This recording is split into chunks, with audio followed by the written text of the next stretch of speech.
नमस्ते दोस्तों। आप नाम जप कर रहे हैं रोज का सुबह या जब भी समय मिलता है, लेकिन आपके मन में कभी यह सवाल आया है कि कैसे पता चले कि भगवान ने मेरी सुन ली, कि मेरी आवाज़ उन तक पहुंची या नहीं? कोई सिग्नल होता है, कोई एहसास? हाँ, होता है। और जब वो होता है तो आपको पक्का यकीन हो जाता है कि अब आप अकेले नहीं हैं। कोई है जो आपकी हर बात सुन रहा है, जो आपके हर शब्द को अपने सिर पर रख रहा है। आज मैं आपको उन 5 अनुभवों के बारे में बताऊंगा जो नाम जप के दौरान महसूस होते हैं। और जब ये अनुभव आपको होंगे तो समझ लेना कि भगवान ने आपकी पुकार सुन ली। अगर ये बात आपको अच्छी लगे तो चैनल को सब्सक्राइब करना मत भूलना और इस वीडियो को उन लोगों तक ज़रूर पहुंचाना जो सच्चे मन से जप तो करते हैं, लेकिन अक्सर सोचते हैं कि उनकी आवाज़ कहीं खो जाती है। ऐसा नहीं है। आवाज़ कभी खोती नहीं, उसकी तो हर आवाज़ सुनी जाती है। बस पहचानने की समझ चाहिए। तो चलिए, पहले थोड़ी गहराई में समझते हैं कि नाम जप के दौरान आखिर होता क्या है और जब वो भगवान तक पहुंचता है तो हमें कैसे पता चलना चाहिए। नाम जप कोई रस्म नहीं है, कोई याद रखने की एक्सरसाइज नहीं है। नाम जप एक जीवंत संवाद है। जैसे आप किसी से बात करते हो तो वह चुप नहीं रहता, चाहे वो माँ हो, दोस्त हो या गुरु। वैसे ही जब आप सच्चे मन से भगवान का नाम लेते हो तो वह भी जवाब देता है, लेकिन उसका जवाब शब्दों में नहीं आता। वह आता है एहसासों में, शारीरिक अनुभवों में, चेतना के बदलावों में। परमहंस योगानंद जी ने अपनी शिक्षाओं में बार बार कहा है, ईश्वर कभी चुप नहीं है, वह जवाब देता है। बस तुम्हें सुनने का तरीका आना चाहिए। तो आज हम यही समझेंगे। हम इस बात को 3 परतों में समझेंगे। पहला, हमारे शास्त्र क्या कहते हैं, वेद, उपनिषद, पुराण। दूसरा, योगानंद जी ने क्या कहा, उनकी राइटिंग्स और प्रवचनों में क्या मिलता है। तीसरा, आधुनिक विज्ञान क्या पुष्टि करता है, न्यूरोसाइंस, क्वांटम फिजिक्स और साइकोलॉजी के क्या नतीजे हैं। और फिर बात करेंगे उन 5 प्रैक्टिकल संकेतों की जिन्हें आप खुद अपने जप के दौरान महसूस कर सकते हैं। तो तैयार हो जाइए। ये सिर्फ जानकारी नहीं है, यह भी एक पहचान की यात्रा है। यात्रा उस तक पहुंचने की जो कभी दूर था ही नहीं, बस हमें अपनी आंखें बंद करके महसूस करना है।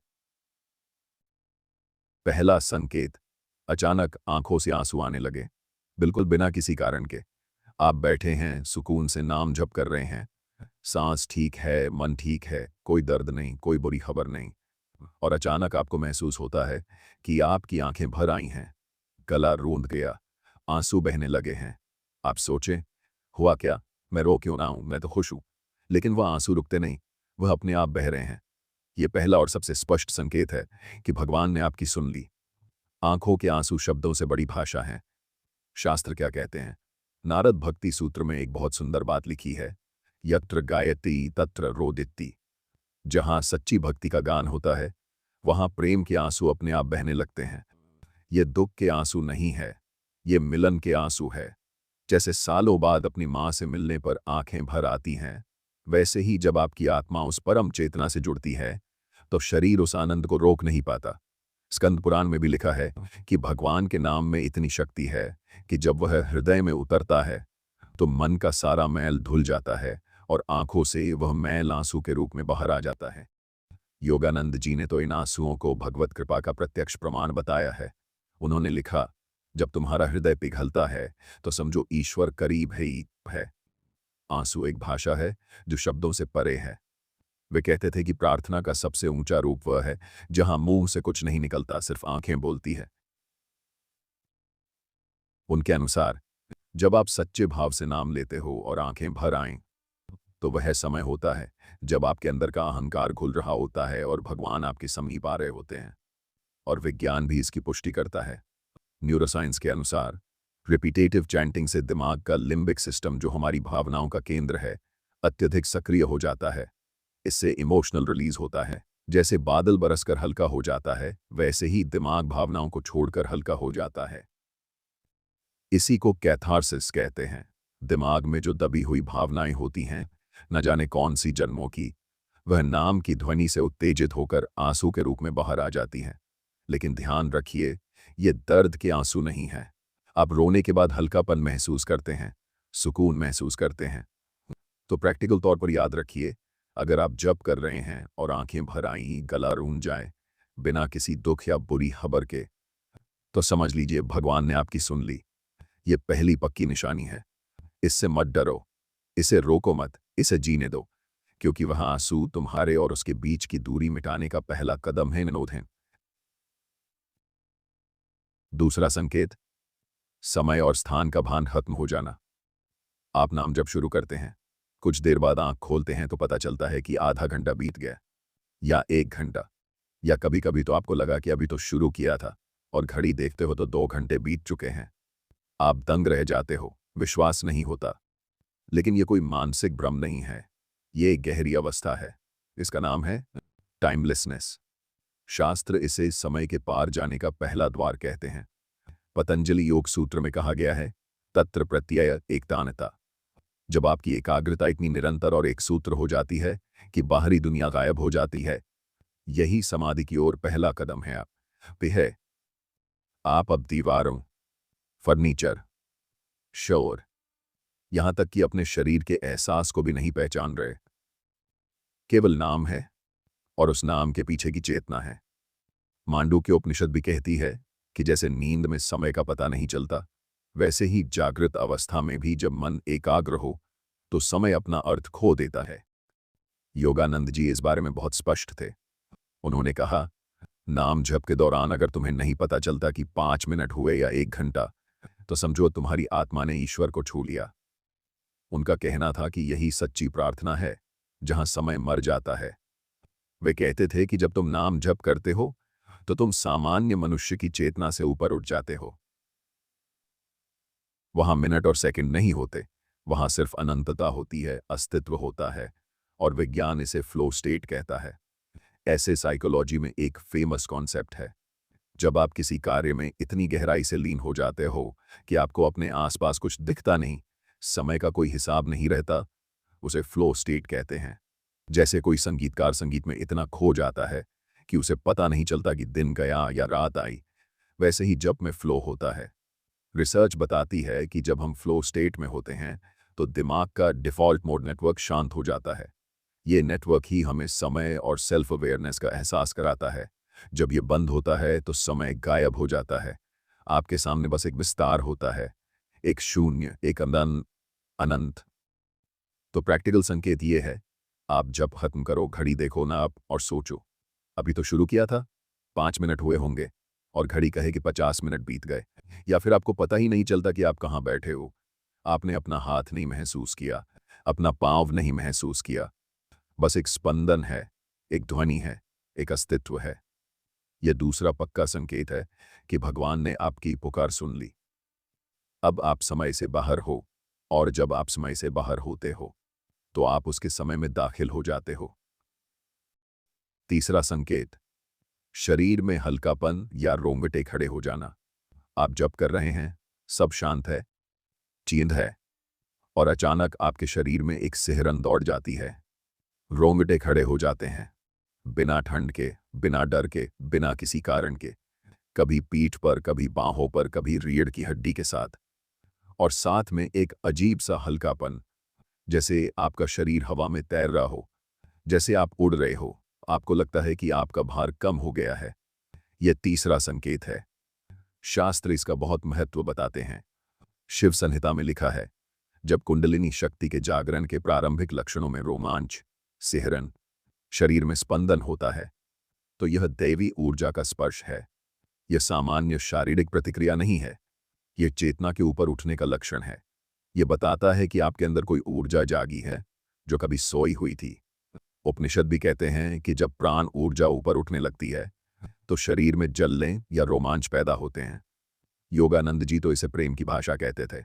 वे कहते थे, जब तुम नाम लेते हो और अचानक शरीर हल्का लगे या रोंगटे खड़े हो जाएं, ये ईश्वर का चुंबन है, स्पन है तुम्हारी चेतना पर। उनके अनुसार यह इस बात का प्रमाण है कि ऊर्जा का आदान प्रदान हो रहा है।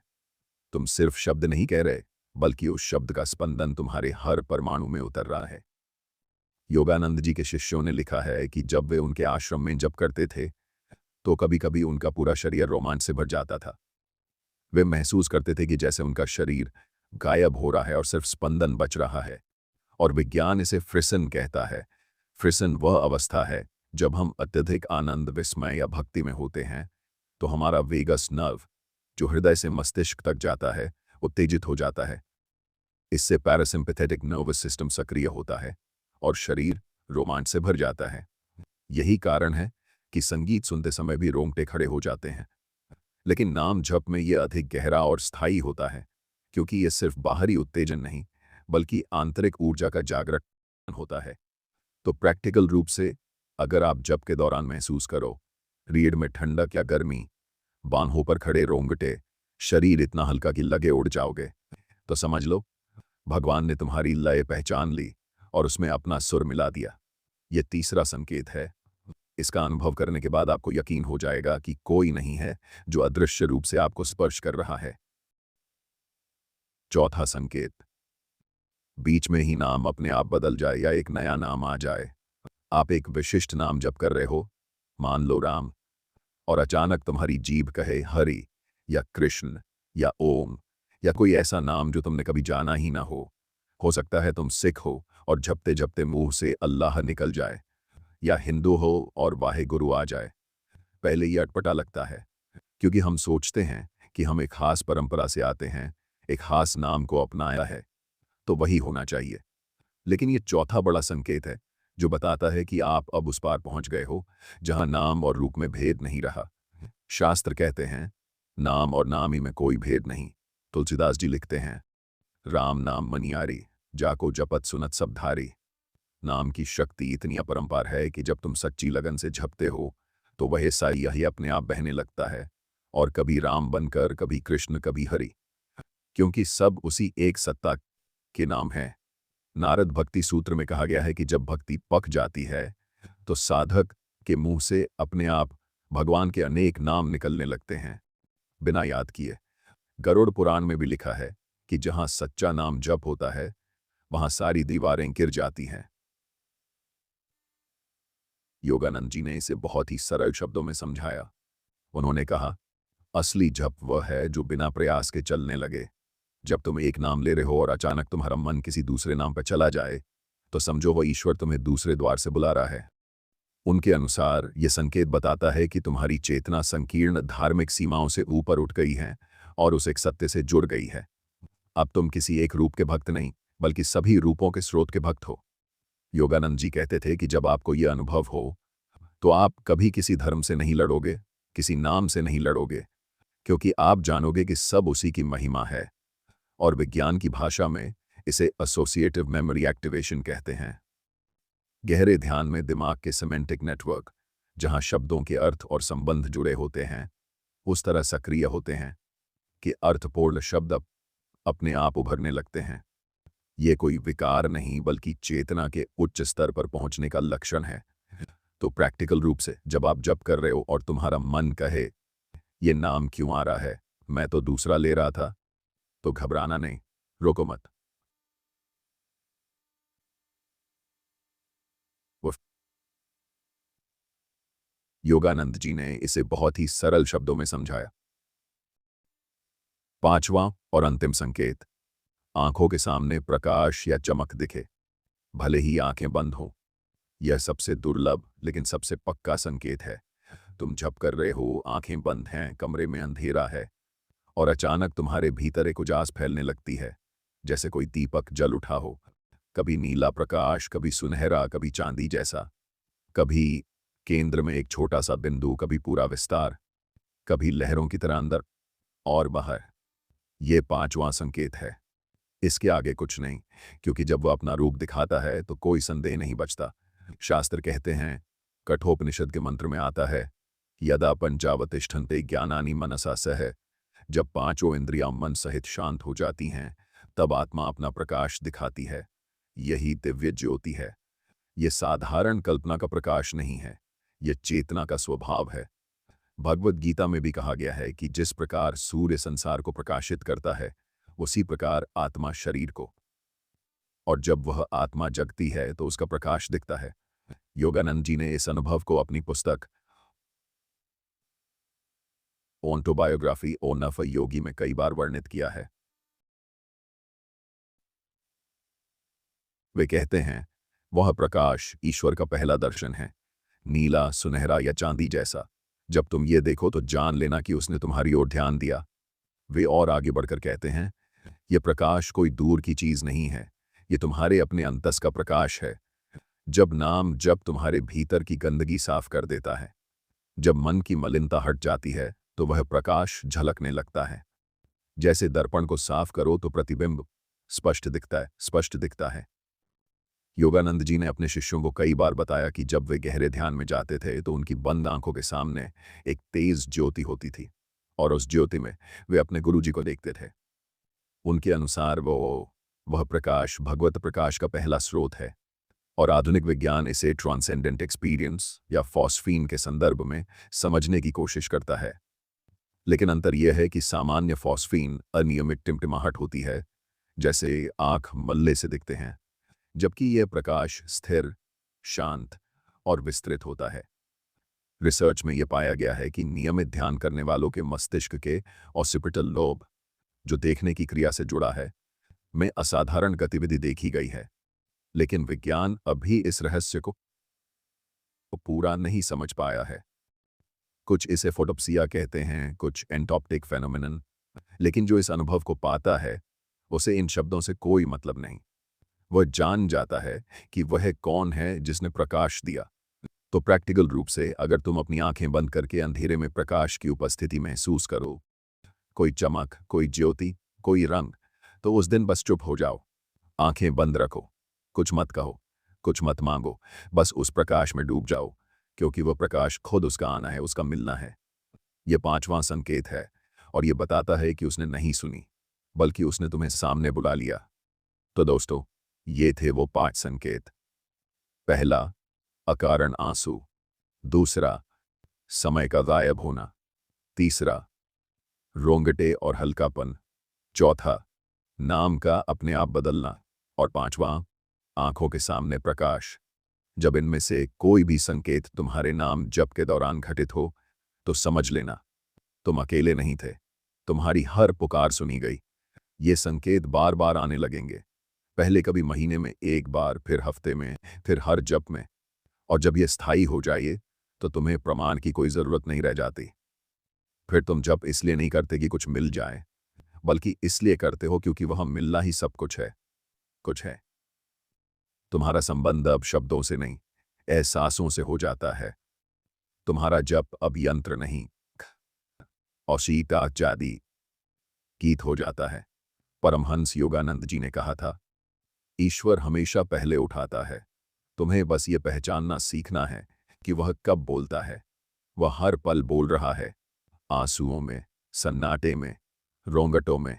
उनका कहा हुआ एक और वचन याद आता है, जब तुम नाम जप करते हो तो तुम अकेले नहीं हो, तुम्हारे सामने वह खड़ा है जो तुमसे भी ज्यादा तुम्हारा है।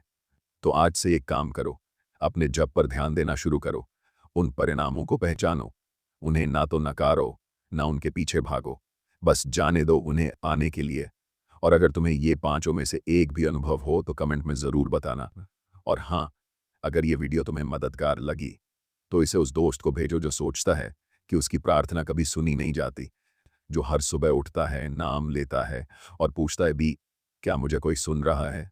उसे बताओ कि हाँ, कोई है जो तुम्हारे भीतर बैठा है, जो तुमसे भी ज़्यादा तुम्हारी फिक्र करता है। और हाँ, चैनल को सब्सक्राइब करो, बेल आइकन दबाओ, ताकि ऐसी और गहरी बातें तुम तक पहुंचती रहें। आज का संदेश यही है, तुम पुकारो, वह सुनता है, तुम पहचानो, वह मिलता है। कोई दूर नहीं है, बस थोड़ा ध्यान चाहिए, थोड़ा विश्वास चाहिए और थोड़ा सा प्रेम। जय गुरुदेव।